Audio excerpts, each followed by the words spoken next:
નમસ્કાર દર્શક મિત્રો, હું જપન શાહ કાનમ એક્સપ્રેસ ન્યૂઝમાં આપનું સ્વાગત છે. જોઈએ આજના મુખ્ય અને મહત્વના સમાચાર. રંગો સાથે વિશ્વાસનો ઉત્સવ.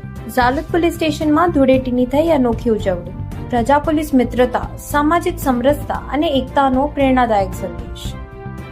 ઝાલોદ શહેરના ઝાલોદ પોલીસ સ્ટેશન ખાતે હોળી ધૂળેટીનો પર્વ ઉત્સાહ, આનંદ અને સામાજિક સમરસતાના સંદેશ સાથે ઉજવવામાં આવ્યો હતો. સમગ્ર દાહોદ જિલ્લામાં રંગોત્સવની ઉજવણી ચાલી રહી છે, ત્યારે ઝાલોદ પોલીસ સ્ટેશનમાં પણ પોલીસ અધિકારીઓ અને સ્ટાફ દ્વારા સૌહાર્દપૂર્ણ વાતાવરણમાં રંગોનો આ પર્વ ઉજવાયો હતો. ઝાલોદ ડિવિઝનના ડોક્ટર ડી.આર. પટેલ, પોલીસ સ્ટેશનના પીઆઈ રવિ ગામિત તેમજ પીએસઆઈ સિસોદિયા સહિત સમગ્ર પોલીસ સ્ટાફે ડીજેના તાલે ટીમલી રમતા એકબીજાને અબીલ, ગુલાલ, કંકુ અને કુદરતી કેસુડાના રંગોથી રંગી ભાઈચારાનો સંદેશ આપ્યો હતો.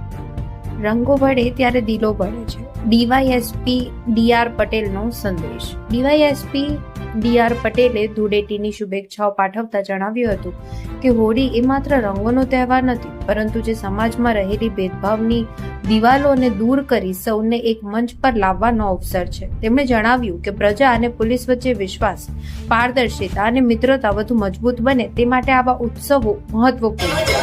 તેમણે નાગરિકોને શાંતિપૂર્ણ, સલામત અને સૌહાર્દપૂર્ણ રીતે ઉજવવા માટે અનુરોધ કર્યો.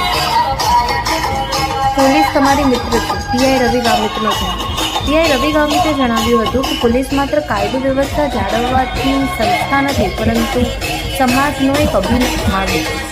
તહેવારો દરમિયાન પ્રજાની સુરક્ષા સુનિશ્ચિત કરવી એ અમારી પ્રથમ ફરજ છે. તેમણે ઉમેર્યું કે હોળી ધૂળેટી જેવા પર્વો સમાજમાં સકારાત્મક ઉર્જા, પરસ્પર સન્માન અને એકતાનો ભાવ પ્રગટે છે. સામાજિક સમરસતાનો જીવંત ઉદાહરણ. ઝાલોદ પોલીસ સ્ટેશન ખાતે યોજાયેલા ઉજવણી પ્રજા પોલીસ મિત્રતાનું જીવંત ઉદાહરણ બની. રંગોની મસ્તીમાં પણ જવાબદારી અને સંવેદનશીલતા જાળવી પોલીસ સ્ટાફે સંદેશો આપ્યો કે શાંતિ, સમરસતા અને સહઅસ્તિત્વ જ સાચા ઉત્સવની ઓળખ છે. હોળી ધૂળેટીનો આ રંગોત્સવ માત્ર આનંદ સુધી સીમિત ન રહે, પરંતુ સમગ્ર સમાજને એકતા, ભાઈચારા અને માનવતા તરફ આગળ વધવા પ્રેરિત કરતો સંદેશ આપી ગયો. રિપોર્ટર પંકજ પંડિત, ઝાલોદ.